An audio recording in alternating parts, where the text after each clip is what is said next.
Good morning, everybody. I am Susu. I do not have Boo Boo and Buster with me. I have Bonesy's rib cage and his head is up here. And Wolfman will be back on our next video. He's just he's fine. He's just not feeling amazing today. So I saw this morning where a little film was released about the history of Nightwish. It's only 10 minutes, so I don't know how much they can fill in there or fit in there, but I want to watch it. After you see this video, if you don't mind giving me a like if you liked it, and subscribe to our channel. We also have a PayPal donation if you would consider donating to our channel. And leave us some comments down below. Hit the notification bell, get involved with the wolf pack. So I'm very excited to do this. Oh, and this past weekend, we got the opportunity, a friend of Wolfman's invited us to go out on the lake in a boat. So we got to go near Hot Springs, Arkansas, and we were out on the lake. They did some fishing, had a fish fry, and it was wonderful. And it was free of charge except for what we put in for food. So what a great day. I think it's going to take him a little while to recover, though, because I made him go on the boat and then I made him get in the water and swim with me. So, yeah, I had to be quite persuasive. Anyway, I'm looking forward to this. I think it shows the band, if it's from its conception, and they're going to be a lot younger. And I love looking at those kind of things because I've only seen them from maybe the last 10 years forward. So anyway, let's get started.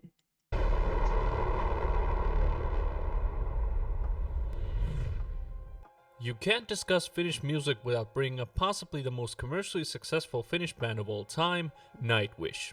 Finnish bands come in all shapes and sizes, but none of them sound quite like the group. Even though they aren't the only one of their ilk, no other band has been able to take the world of symphonic metal to the same heights as Nightwish. True. Behind all the grandiosity, though, lies the story of a band whose history aptly resembles a Hollywood movie with all its twists and turns. Thus, it is time to delve into the magical world of Nightwish and see what lies behind the curtain.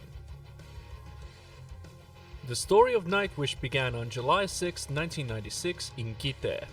While sitting around a campfire, Wow. keyboardist Tuomas Holopainen got the idea He looks like a baby. So cute. to form a new group whose music would be an atmospheric mix of acoustic guitar, piano, and female vocals.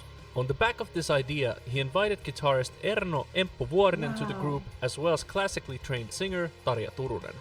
The band were soon dubbed Nightwish, which was the first song the trio wrote together. After recording their first demo, the band were joined by drummer Jukka Nevalainen. Soon the group began taking more influences from metal music, which laid the groundwork for Nightwish's later signature sound. In 1997, the band entered the studio to record their second demo, which soon found its way into the hands of Spinefarm Records, who quickly signed the group. Nightwish's debut album, Angels Fall First, was released that same year and reached number 31 in Finland. Its first single, The Carpenter, peaked at number 3. The band's first show took place on New Year's Eve 1997 in Kitee. Because the group didn't have a permanent bass player, one Samppa Hirvonen joined them as a session player. Later, he was asked to join on a permanent basis, but had to decline due to his national military service. Around the same time, Nightwish were about to enter the studio to begin work on their second album. Thus, bassist Sami Vänskä took Hirvonen's place. Nightwish's second album, Oceanborn, was released in 1998. Sound-wise, the record was a big step towards symphonic metal compared to their debut. Oceanborn peaked at number 5 in Finland, while 2 of its singles reached number 1. The album's international release also included the song Sleeping Sun, which proved to be a big hit in Germany as well. On the back of its success, the band soon embarked on their first European tour. In 2000, the band released their third album, Wishmaster, on which their metal influences shined brighter than ever before. This seemed to please fans as the record reached number 1 in Finland and went platinum that same year. On the back of the album's release, Nightwish embarked on their first European headline tour and made their first trips to South America, Mexico and Canada. In a few short years, Nightwish had grown from a small campfire band into one of the biggest Finnish metal outfits in the world. Behind the scenes, however, things were far from good. The relationship between Sami Vanska and the rest of the band had grown increasingly strained in only a few short years. According to Holopainen, Vanska's lack of motivation had begun to show in the band's performances and day-to-day activities. Emppu Vuorinen had also begun to feel like a hired hand as opposed to a full-time member. Holopainen has since admitted to seriously considering breaking up Nightwish at the time. After some discussions with Sonata Arctica's Toni Kakko and hiring Evo Pohjola as the band's manager, Holopainen ultimately decided that this wouldn't be the end of Nightwish. Thank goodness, huh? Because how could he have known what all was going to happen with his band if he didn't stick with it? To save the band, Holopainen first decided to fire Vanska. He was replaced by Taret's Marko Hietala, who also took over some of the vocal duties in the group. In 2000, Nightwish released their fourth album, Century Child, which was the band's first record to feature an entire orchestra accompanying the group. The album proved... Okay, I have to write that down. Century Child. I am a big fan of anything with an orchestra. To be Nightwish's biggest hit yet, charting in 8 countries. In their native Finland, Century Child went gold in only 2 hours and platinum in 2 weeks. Wow. After some tough times, Nightwish had clearly come back stronger than ever. In 2004, Nightwish released their 5th album, Once, which finally put them on the global map. The record went gold in 6 countries as well as double platinum in Finland. Once was also the group's first album to chart in the US and the UK. Nice. Following its release, Nightwish embarked on their most extensive world tour yet, which came to an end in October 2005 in Helsinki. The band were bigger than ever and their future possibilities were endless. Because of this, no one could foresee what came next. After finishing the Once tour, Tarja Turunen was fired from Nightwish with an open letter that was also published on the band's website. This came as a huge shock to both the fans and Turunen herself. According to the rest of Nightwish, Turunen's husband and other outside interests had severely affected her attitude towards the band. Turunen, for her part, described the way she was fired as a personal attack and needlessly cruel. In any case, Nightwish decided to continue moving forward and set about finding a new vocalist. In 2006, Nightwish held open auditions to find a new singer. Among the applicants was Amaranth's vocalist Elise Ruud, but ultimately the spot went to former Allison Avenue singer Annette Olsen. Nightwish's 6th album, Dark Passion Play, was released in 2007.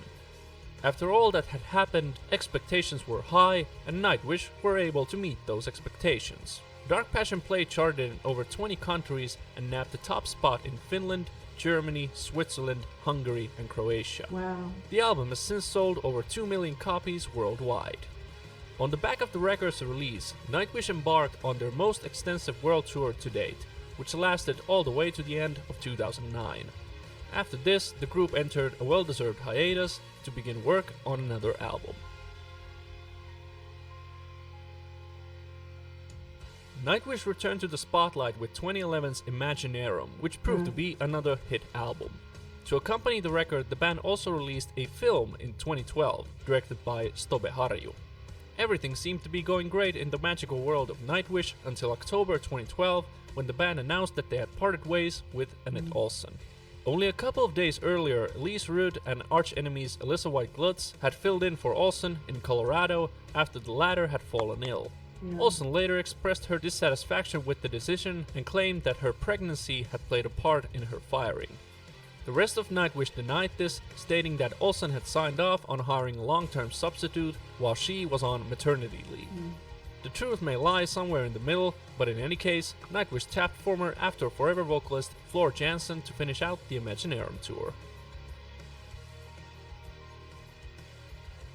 For many fans, yet another change in singer was a tough pill to swallow, but it didn't take long for Floor Jansen to sing her way into the fans' hearts. That's right. The rest of Nightwish also took a liking to Jansen, and in October 2013, she was named the official singer of Nightwish. band also announced that Troy Donockley had joined the group on a permanent basis, having performed on the band's albums and tours for several years now. The lineup changes didn't stop there, however, as Jukka Nevalainen announced that he was stepping down from Nightwish in August 2014 due to severe insomnia. His seat would be filled by Wintersun drummer Kai Hahto. Nightwish's 8th album, Endless Forms Most Beautiful, was released in 2015 and proved to be yet another global hit. Following the record's release, Nightwish set out on a year-and-a-half world tour, during which they headlined at the Wembley Arena in London, becoming the first Finnish group to do so. Wow. In 2018, Nightwish embarked on the Decades World Tour, on which they performed rarely heard material, particularly from the band's earlier albums.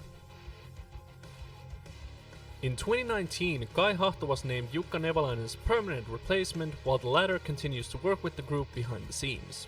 Nightwish's latest album, Human Nature, was released in 2020. While the record proved to be another You see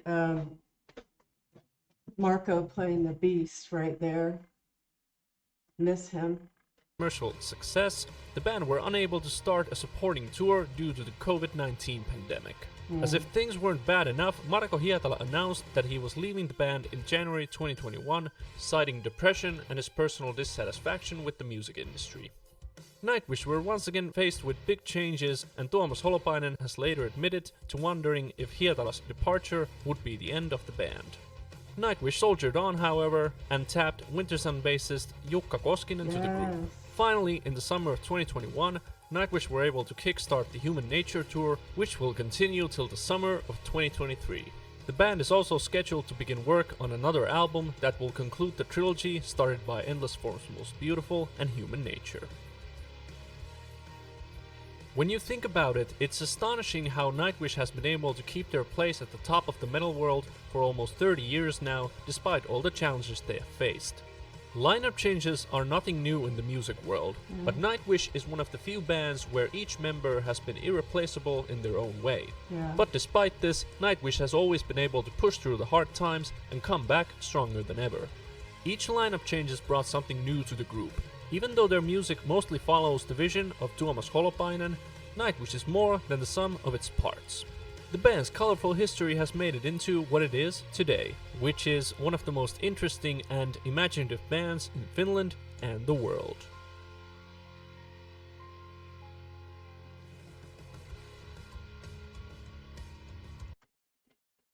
Okay. Well, that was informative and interesting, but honestly, it was so short, and you'd have to go longer to get more information about the band's history. And I know a lot of it from being on this channel for a little over a year, but I don't know all of it. I want to know more. And there is a documentary about Floor that I thought about reacting to. It's an hour and a half long, so I was trying to figure out how to do that or break it up. But I'd like to see a documentary. I watched Please Learn the Set List in 48 Hours, and I watched the one of Floor when she went back to her old school. But I don't know if there's one that's a little bit richer with information about the whole band, start to current. It was really interesting to see them younger. They look like babies. Empu too. But they said that things were going rough sometime in the beginning because Empu was a hired hand. I never heard that. Some people have told me that if you watch some of the videos before or right after Tarja's firing, that the band members look like they're not all together. You know, they're not. Someone said that Empu and I don't know if it was Marco or not, seemed to be angry at Tuomas, and you could tell. And I never saw that. If I did, I wasn't watching for it. But what I would really like to do for our channel is go back and start at the beginning. We have started with Floor, and I always want to continue with Floor, but the conception of the group, it's probably so much richer than I even realized in the early days. And how they were hitting the charts, awesome. And the different countries starting to recognize them, and then even getting a presence in the US. So that's a beautiful thing to see, the evolution of the band. It's gossipy, maybe, or, spilling some tea when you talk about all these different things, but that's fine. I just want to know more about them. And I want to know about Dead Boy's poem and the poet and the pendulum. I believe when they sang the poet and the pendulum the night that Tarja was going to get fired right after the show. And then the last time they performed it was in the Floor era, but I'm not sure which concert it was. And we did react to it, but we didn't know enough about the band. So I think we're going to revisit that too. If anybody has a particular order in mind for us to do that, please email me, and we'll try to go by that. Otherwise, it's kind of difficult to know where to start and how many songs and what to pick and choose. So I like this. Interesting. Not enough information for me, but it's a pretty cool little taste of the band, but a lot left out. So I hope you have a great day. I'm going to try and get Wolfman to come out later and film a couple things with me. And until we see you again, be blessed and don't hurt anybody. Right, Bones?